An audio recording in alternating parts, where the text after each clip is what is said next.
दोस्तों, आज की कहानी है चूड़ी वाली, जो कि जयशंकर प्रसाद जी द्वारा लिखी गई है। तो चलिए कहानी शुरू करते हैं। अभी तो चूड़ी पहना गई हो। बहू जी, बड़ी अच्छी चूड़ियाँ लाई हूँ, सीधे बम्बई से पार्सल मंगाया है। सरकार का हुक्म है, इसलिए नई चूड़ियाँ आते ही चली आती हूँ। तो जाओ, सरकार को ही पहनाओ, मैं नहीं पहनती। बहू जी, जरा देख तो लीजिए, कहती मुस्कुराती हुई ढीठ चूड़ी वाली अपना बक्स खोलने लगी। वह 25 वर्ष की एक गोरी चरहरी स्त्री थी। उसकी कलाई सचमुच चूड़ी पहनाने के लिए ढली थी। पान से लाल पतले पतले होठ 2-3 वक्रताओं में अपना रहस्य छिपाए हुए थे। उन्हें देखने का मन करता, देखने पर उन सलोने अधरों से कुछ बुलवाने का जी चाहता, बोलने पर हंसाने की इच्छा होती, और उसी हंसी में शैशव का अल्लड़पन, यौवन की तरावट और प्रौढ़ की सी गंभीरता बिजली के समान लड़ जाती। बहू जी को उसकी हंसी बहुत बुरी लगती, पर जब पंजों में अच्छी चूड़ियां चढ़ाकर संकट में फंसाकर वह हंसते हुए कहती, एक पान मिले बिना यह चूड़ी नहीं चढ़ती, तब बहू जी को क्रोध के साथ हंसी आ जाती और उसकी तरल हंसी की तरी लेने में तन्मय हो जाती। कुछ ही दिनों से यह चूड़ी वाली आने लगी है। कभी कभी बिना बुलाए ही चली आती और ऐसे ढंग फैलाती कि बिना सरकार के आए निपटारा ना होता।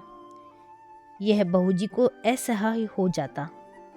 आज उसको चूड़ी फंसाते देख बहू जी झल्लाकर बोली, आजकल दुकान पर ग्राहक कम आते हैं क्या?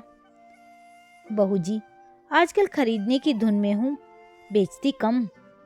इतना कहकर कई दर्जन चूड़ियां बाहर सजा दी। स्लीपरों के शब्द सुनाई पड़े। बहू जी ने कपड़े संभाले, पर वह ढीठ चूड़ी वाली बालिकाओं के समान सिर टेढ़ा करके, यह जर्मनी की है, यह फ्रांसीसी है, यह जापानी है, कहती जाती थी। सरकार पीछे खड़े मुस्कुरा रहे थे। क्या रोज नई चूड़ियां पहनाने के लिए इन्हें हुक्म मिला है? बहू जी ने गर्व से पूछा। सरकार ने कहा, पहनो तो बुरा क्या है? बुरा तो कुछ नहीं, चूड़ी चढ़ाते हुए कलाई दुखती होगी। चूड़ी वाली ने सिर नीचा किए कनखियों से देखते हुए कहा। एक लहर सी लाली आंखों की ओर से कपोलों को तर करती हुई दौड़ जाती थी। सरकार ने देखा, एक लालसा भरी युवती व्यंग कर रही है। हृदय में हलचल मच गई। घबराकर बोले, ऐसा है तो ना पहने, भगवान करे रोज पहने। चूड़ी वाली आशीर्वाद देने के गंभीर स्वर में प्रौढ़ा के समान बोली, अच्छा तुम अभी जाओ। सरकार और चूड़ी दोनों की ओर देखते हुए बहू जी ने झुंझलाकर कहा, तो क्या मैं लौट जाऊं? आप तो कहती थी ना कि सरकार को ही पहनाओ, तो जरा उनसे पहनने के लिए कह दीजिए। निकल मेरे यहाँ से, कहते हुए बहू जी की आंखें तिलमिला उठी। सरकार धीरे से निकल गए। अपराधी के समान सर नीचा किए चूड़ी वाली अपनी चूड़ियां बटोरकर उठी। हृदय की धड़कन में अपनी रहस्यपूर्ण निश्वास छेड़ती हुई चली गई। चूड़ी वाली का नाम था विलासिनी। वह नगर की एक प्रसिद्ध नर्तकी की कन्या थी। उसके रूप और संगीत कला की सुख्याति थी। वैभव भी कम न था। विलास और प्रमोद का पर्याप्त संभार मिलने पर भी उसे संतोष न था। हृदय में कोई अभाव खटकता था। वास्तव में उसकी मनोवृत्ति उसके व्यवसाय के प्रतिकूल थी।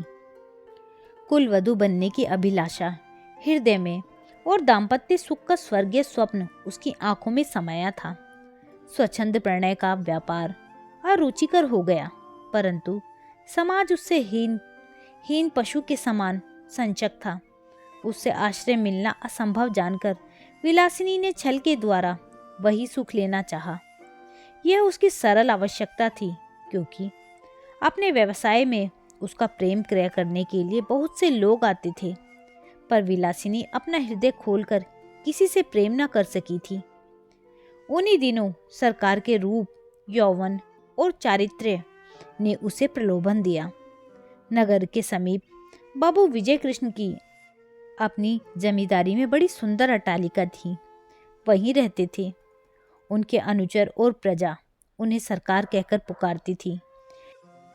विलासिनी की आंखें विजय कृष्ण पर गड़ गईं। अपना चिर संचित मनोरथ पूर्ण करने के लिए वह कुछ दिनों के लिए चूड़ी वाली बन गई थी।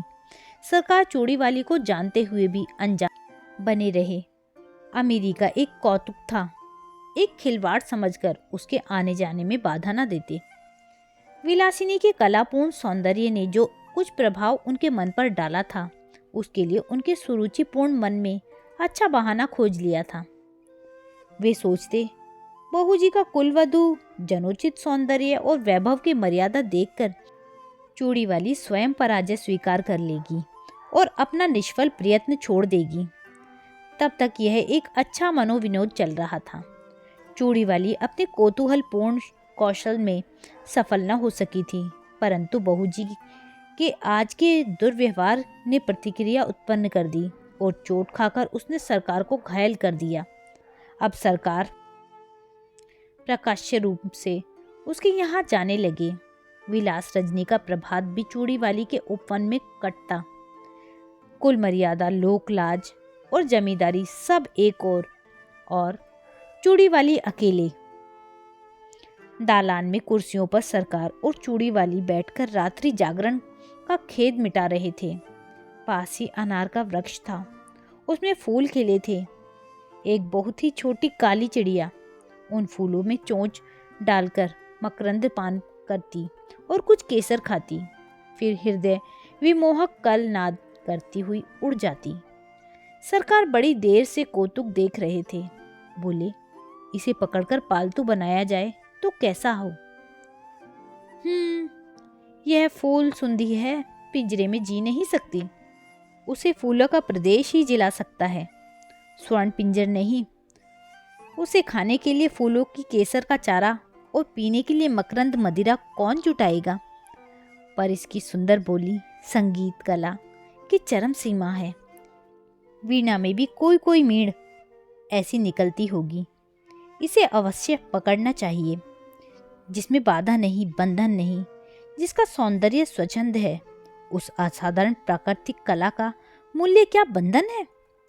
कुरुचि के द्वारा वह कलंकित भले ही हो जाए, परंतु पुरस्कृत नहीं हो सकती।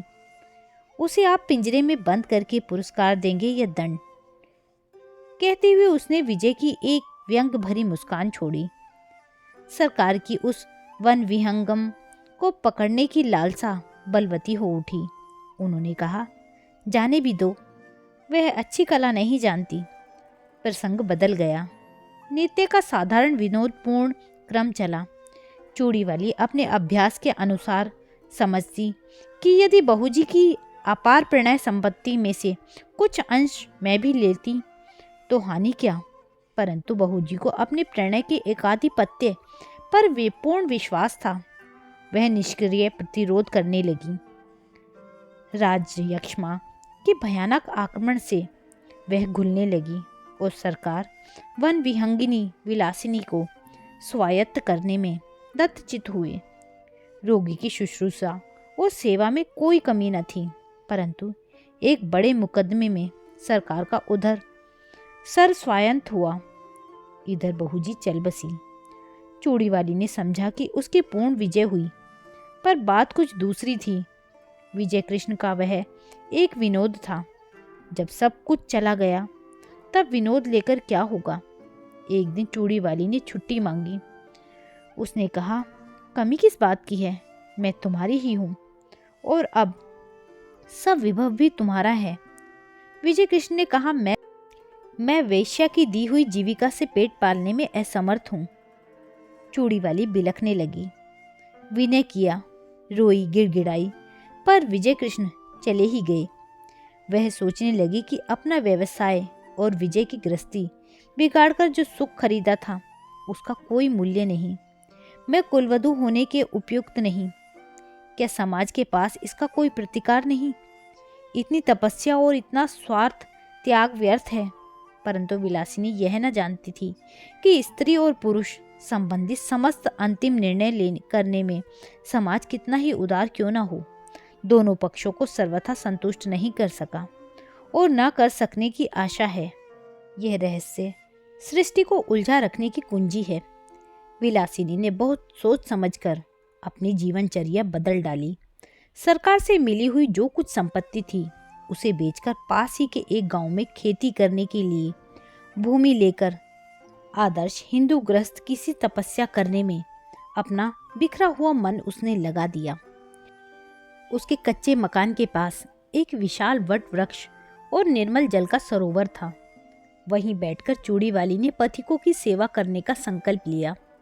थोड़े ही दिनों में अच्छी खेती होने लगी और अन्न से उसका घर भरा रहने लगा। भिखारियों को अन्न देकर उन्हें खिला देने में उसे एक कथनीय सुख मिलता। धीरे धीरे दिन ढलने लगा। चूड़ी वाली को सहेली बनाने के लिए यौवन का तीसरा पहर करुणा और शांति को पकड़ लाया। उस पथ में चलने वाले पथिकों को दूर से किसी कला कुशल कंठ की तान सुनाई पड़ती। अब लो नसानी, अब नौ नशे हों। वट वृक्ष के नीचे एक अनाथ बालक नंदू को चना और गुड़ की दुकान चूड़ी वाली ने करा दी है। जिन पथिकों के पास पैसे न होते उनका मूल्य वह स्वयं देकर नंदू की दुकान में घाटा न होने देती और पथिक भी विश्राम किए बिना उस तालाब से न जाते। कुछ ही दिनों में चूड़ी वाली का तालाब विख्यात हो गया। संध्या हो चली थी। पखेरुओं का बसेरा की ओर लौटने का कोलाहल मचा और वट वृक्ष में चहल पहल हो गई। चूड़ी वाली चरनी के पास खड़ी बैलों को देख रही थी। दालान में दीपक जल रहा था। अंधकार उसके घर और मन में बरजोरी घुस रहा था। कोलाहल शून्य जीवन में भी चूड़ी वाली को शांति मिली, ऐसा विश्वास नहीं होता था। पास ही उसकी पिंडलियों में से सिर रगड़ता हुआ कलवा दुम हिला रहा था। सुखिया उसके लिए घर में से कुछ खाने को ले आई थी, पर कलवा उधर न देखकर अपनी स्वामिनी से स्नेह जता रहा था। चूड़ी वाली ने हंसते हुए कहा, चल तेरा दुलार हो चुका, जा खा ले। चूड़ी वाली ने मन में सोचा, कंगाल मनुष्य स्नेह के लिए क्यों भीख मांगता है? वह स्वयं नहीं करता, नहीं तो तृण वृद्ध तथा पशु पक्षी भी तो स्नेह करने के लिए प्रस्तुत हैं। इतने में नंदू ने आकर कहा, माँ एक बटोही बहुत थका हुआ अभी आया है। भूख के मारे जैसे वह शिथिल हो गया है। तूने क्यों नहीं दे दिया? लेता भी नहीं, कहता है तू बड़ा गरीब लड़का है, तुझसे न लूंगा। चूड़ी वाली वट वृक्ष की ओर चल पड़ी। अंधेरा हो गया था। पथिक जड़ का सहारा लेकर लेटा था। चूड़ी वाली ने हाथ जोड़कर कहा, महाराज आप कुछ भोजन लीजिए। तुम कौन हो? पहले की एक वेश्या। छी, मुझे पड़े रहने दो। मैं नहीं चाहता कि तुम मुझसे बोलो भी, क्योंकि तुम्हारा व्यवसाय कितने ही सुखी परिवारों को उजाड़कर शमशान बना देता है। महाराज हम लोग तो कला के व्यवसायी हैं। यह अपराध कला का मूल्य लगाने वालों की कुरुचि और कुत्सित इच्छा का है। संसार में बहुत से निर्लज स्वार्थपूर्ण व्यवसाय चलते हैं, फिर इसी पर इतना क्रोध क्यों? क्यों नहीं, वह उन सबों में अधम और निकृष्ट है। परंतु वेश्या का व्यवसाय करके भी मैंने एक ही व्यक्ति से प्रेम किया था।